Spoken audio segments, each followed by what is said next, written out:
ನಮಸ್ಕಾರ ರೀ ಎಲ್ರಿಗೂ. ಅಮ್ಮನ ಅಡಿಗೆ ಮನೆ ಚಾನಲ್ನ ಇವತ್ತಿನ ವಿಶೇಷ ರೆಸಿಪಿ ಏನಪ್ಪ ಅಂದರೆ ರವೆ ಡೋಕಳ. ಈ ರೆಸಿಪಿ ಮಾಡೋಕ್ಕೆ ನಿಮ್ಗೆ 1 ಕಪ್ ರವೆ ಮತ್ತು 1 ಕಪ್ ಮೊಸರಿದ್ರೆ ಸಾಕ್ರಿ. ಭಾಳ ಅಂದ್ರೆ ಭಾಳ ಮಸ್ತಾಗಿ ಬರ್ತಾವ್ರಿ. ತಿನ್ನೋಕ್ಕೂ ಅಷ್ಟು ಭಾಳ ಅಂದ್ರೆ ಭಾಳ ರುಚಿಯಾಗಿರ್ತಾವ್ರಿ. ಸಣ್ಣವರಾಗಲಿ ದೊಡ್ಡವರಾಗಲಿ ಭಾಳ ಇಷ್ಟಪಟ್ಟು ತಿನ್ನುವಂಥ ರೆಸಿಪಿ ಐತ್ರಿ ಇದು.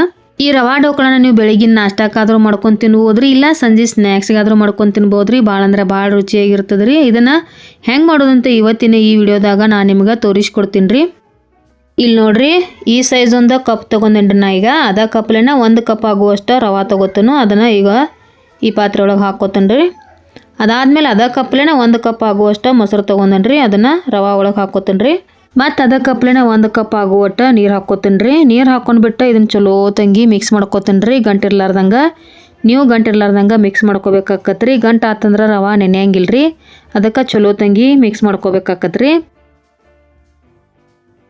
ರವೆ ಎಲ್ಲ ಚಲೋ ತೆಗಿ ಮಿಕ್ಸ್ ಮಾಡ್ಕೊಂಡಾದ್ಮೇಲೆ ರೀ ಒಂದು 20 ನಿಮಿಷ ಇದನ್ನು ನೆನೆಯಾಕೆ ಬಿಡ್ಬೇಕಾಕತ್ರಿ. ನಾವು ರವೆ ಎಷ್ಟು ಚಲೋ ನೆನಿತಿತ್ರಲ್ಲ ಅಷ್ಟು ಚಲೋ ಬರ್ತಾವ್ರಿ ಡೋಕಳ. ಅದಕ್ಕೆ ಚಲೋ ತಂಗಿ ಮಿಕ್ಸ್ ಮಾಡ್ಕೊಂಡ್ರಿ 20 ನಿಮಿಷ ಇದನ್ನು ಚಲೋ ತಂಗಿ ನೆನೆಯಾಕೆ ಬಿಡೋಣ್ರಿ. ಮುಚ್ಚಳ ಮುಚ್ಚಿ 20 ನಿಮಿಷ ಆದಮೇಲೆ ಮುಚ್ಚಳ ತೆಗೆದು ಮತ್ತು ಚಲೋ ತಂಗಿ ಇನ್ನೊಂದು ಸಲ ಮಿಕ್ಸ್ ಮಾಡ್ಕೊಳ್ಳೋಣ್ರಿ.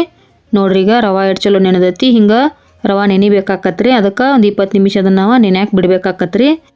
ನೆನೆದಿರೋ ರವೆ ಒಳಗೆ ಈಗ ಏನೇನು ಮಸಾಲೆ ಹಾಕ್ಕೋಬೇಕಂತ ನೋಡೋಣ್ರಿ. ಒಂದು ಅರ್ಧ ಟೀ ಸ್ಪೂನ್ ರೀ ಹಸಿ ಅಲ್ಲ ಹಾಕೋರಿ. ನಾ ಹೆರದು ಹಾಕ್ಕೊಂಡೇನಿ ರೀ. ನೀವು ಜಜ್ಜಿ ಆದ್ರೆ ಹಾಕ್ಕೋಬೋದ್ರಿ. ಅದ್ರಾಗ ಒಂದು 2 ಸ್ಪೂನ್ ಎಣ್ಣೆ ಹಾಕೋರಿ. ಹಸಿ ಎಣ್ಣೆನ ಹಾಕ್ಕೋಬೋದ್ರಿ ನೀವು.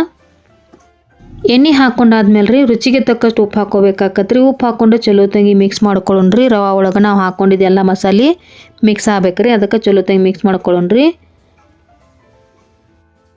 ಈಗ ಇದ್ರಾಗ 1 ಪ್ಯಾಕೆಟ್ ಪೂರ್ತಿ ಏನೋ ಹಾಕ್ಕೋಬೇಕಾಕತ್ರಿ. ಏನೋ ಹಾಕ್ಕೊಂಡಾದ್ಮೇಲೆ ರೀ ಇದನ್ನು ಸಾವಕಾಶ ಮಿಕ್ಸ್ ಮಾಡ್ಕೋಬೇಕಾಕತ್ರಿ ರವೆ ಒಳಗೆ.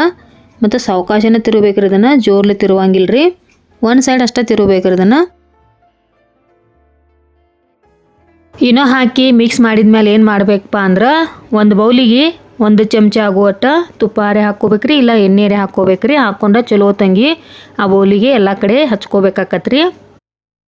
ಬೌಲಿಗೆ ಎಣ್ಣೆ ಹಚ್ಕೊಂಡಾದ್ಮೇಲೆ ನಾವು ಮಿಕ್ಸ್ ಮಾಡಿ ಇಟ್ಕೊಂಡಿದ್ದ ಆ ಬ್ಯಾಟ್ರನ್ನ ಈ ಬೌಲ್ ಒಳಗೆ ಸಾವಕಾಶ ಹಾಕ್ಕೋಬೇಕಾಕತ್ರಿ. ಬೌಲ್ ಒಳಗೆ ಬ್ಯಾಟ್ರಿ ಹಾಕ್ಕೊಂಡಾದ್ಮೇಲೆ ನಾ ಮೇಲಿಂದ ಪುಡಿ ಖಾರ ಹಾಕ್ಕೊಳತ್ತೀನಿ ರೀ. ನಿಮ್ಗೆ ಇಷ್ಟ ಅಂದ್ರೆ ಹಾಕೋಬೋದ್ರಿ, ಇಲ್ಲಾಂದ್ರೆ ಸ್ಕಿಪ್ನು ಮಾಡ್ಬೋದ್ರಿ ನೀವು. ಈಗ ಸ್ಟೋವ್ ಮೇಲೆ ಒಂದು ಪಾತ್ರೆ ಇಟ್ಕೊಂಡೇನಿ ರೀ. ಅದಕ್ಕೆ 1 ಗ್ಲಾಸ್ ಆಗುವಟ್ಟ ನೀರು ಹಾಕ್ಕೋತೀನಿ ರೀ. ನೀರು ಹಾಕ್ಕೊಂಡಾದ್ಮೇಲೆ ಒಂದು ಪ್ಲೇಟ್ ತೊಗೊಂಡೇನಿ ರೀ. ಆ ಪ್ಲೇಟ್ನ ಈಗ ಇದ್ರೊಳಗೆ ಉಲ್ಟಾ ಇಟ್ಕೋತೀನಿ ರೀ.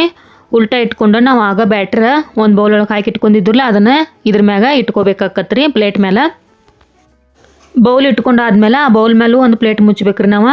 ಮತ್ತು ದೊಡ್ಡ ಪಾತ್ರೆ ಇತ್ತಿರಲ್ಲ ಅದ್ರ ಮೇಲೂ ಒಂದು ಪ್ಲೇಟ್ ಮುಚ್ಕೊಂಡು ಅದ್ರ ಮ್ಯಾಗ ಒಂದು ವಜ್ಜಿ ಇರುವಂಥದ್ದು ಇದ್ರ ರೀತಿ ಕಲರ್ ಇಟ್ಕೊರಿ. ಮತ್ತು ಯಾವುದ್ರ ವಸ್ತುನೂ ಇಟ್ಕೋಬೋದ್ರಿ ನೀವು. 15ರಿಂದ 20 ನಿಮಿಷ ಇದನ್ನು ನಾವು ಬೇಯಕ್ಕೆ ಬಿಡ್ಬೇಕಾಕತ್ರಿ. ಬೇಯಿಸ್ಕೊಂಡಾದ್ಮೇಲೆ 15 ನಿಮಿಷ ಆದಮೇಲೆ ಇದನ್ನು ಚಾಕುವಿಂದ ನೋಡ್ಬೇಕಾಕತ್ರಿ. ಅದಕ್ಕೆ ಚಾಕುಗಿನ್ನ ಅಂಟ್ಕೊಳತಿತ್ತಂದ್ರೆ ಅದನ್ನು ರೆಡಿಯಾಗಿಲ್ಲ ತಿಳ್ಕೊಬೇಕ್ರಿ ನಾವು. ಮತ್ತು 5ರಿಂದ 10 ನಿಮಿಷ ಮತ್ತೆ ಬೇಯಿಸ್ಕೋಬೇಕಾಕತ್ರಿ. ಬೇಯಿಸ್ಕೊಂಡಾದ್ಮೇಲೆ ಇವಾಗ ನೋಡ್ರಿ ಚಾಕು ಕ್ಲೀನಾಗಿ ಬತ್ತಂದ್ರೆ ಅದು ಚಲೋ ತಂಗಿ ರೆಡಿ ಆಗೈತೆ ತಿಳ್ಕೊಬೇಕ್ರಿ ನಾವು. ಈಗ ಈ ಡೋಕಳ ರೆಡಿ ಆಗೈತ್ರಿ. ಇದನ್ನು ಈ ರೀತಿಯಾಗಿ ಕಟ್ ಮಾಡ್ಕೊಂಡು ಸೈಡ್ಗೆ ಇಟ್ಕೊತೀನಿ ರೀ. ಇದಕ್ಕೆ ತಡಕ ಕೊಡ್ಬೇಕಾಕತ್ರಿ. ಅದಕ್ಕೆ ಒಂದು 2 ಟೀ ಸ್ಪೂನ್ ಎಣ್ಣೆ ಹಾಕ್ಕೋತೀನಿ ರೀ. ಎಣ್ಣೆ ಕಾಯಬೇಕ್ರಿ. ಎಣ್ಣೆ ಕಾದ್ಮೇಲೆ ಸ್ವಲ್ಪ ಸಾಸಿವೆ ಹಾಕ್ಕೋತೀನಿ ರೀ. ಸಾಸಿವೆ ಆದಮೇಲೆ ಸ್ವಲ್ಪ ಜೀರಿಗೆ, ಸ್ವಲ್ಪ ಕರಿಬೇವು ಹಾಕ್ಕೋಬೇಕ್ರಿ.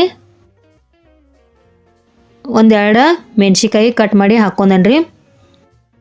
ಕಡಕ್ಕಾಗಿರೋ ಈ ತಡಕಾನ ನಾವು ಕಟ್ ಮಾಡಿ ಇಟ್ಕೊಂಡಿದ್ದೀರಲ್ಲ ಆಗ ಅದ್ರ ಮೇಲೆ ಅಂದ್ರೆ ಆ ಡೋಕಳ ಮೇಲೆ ಹಾಕ್ಕೊಂಡ್ರೆ ರುಚಿಯಾದಂಥ ಡೋಕಳ ತಿನ್ನಕ್ಕೆ ರೆಡಿ ಆದೋ ನೋಡ್ರಿ. ಇವತ್ತಿನ ಈ ರೆಸಿಪಿ ನಿಮ್ಗೆ ಇಷ್ಟ ಆಗಿತ್ತು ತಿಳ್ಕೊಂಡ್ರಿ. ಇಷ್ಟ ಆಗಿತ್ತಂದ್ರೆ ನೀವು ನಿಮ್ಮ ಮನ್ಯಾಗ ಟ್ರೈ ಮಾಡಿರಿ. ಹೆಂಗೆ ಬಂತದ್ದು ನನಗೆ ಕಮೆಂಟ್ ಬಾಕ್ಸ್ನಾಗ ತಿಳಿಸೋದು ಮಾತ್ರ ಮರಿಬೇಡ್ರಿ. ಇನ್ನೂ ಯಾರ್ಯಾರು ನಮ್ಮ ಅಮ್ಮನ ಅಡಿಗೆ ಮನೆ ಚಾನಲ್ಗೆ ಸಬ್ಸ್ಕ್ರೈಬ್ ಆಗಿಲ್ರಿ ಲಘುನು ಸಬ್ಸ್ಕ್ರೈಬ್ ಆಗ್ರಿ. ಈ ವಿಡಿಯೋ ನಿಮ್ಗೆ ಇಷ್ಟ ಆಗಿತ್ತಂದ್ರೆ ಲೈಕ್ ಮಾಡಿರಿ, ಶೇರ್ ಮಾಡಿರಿ, ಕಮೆಂಟ್ ಮಾಡಿರಿ. ಇದೇ ರೀತಿ ನಮ್ಮ ಅಮ್ಮನ ಅಡಿಗೆ ಮನೆ ಚಾನಲ್ಗೆ ಸಪೋರ್ಟ್ ಮಾಡ್ಕೋತೀರಿ. Thanks for watching.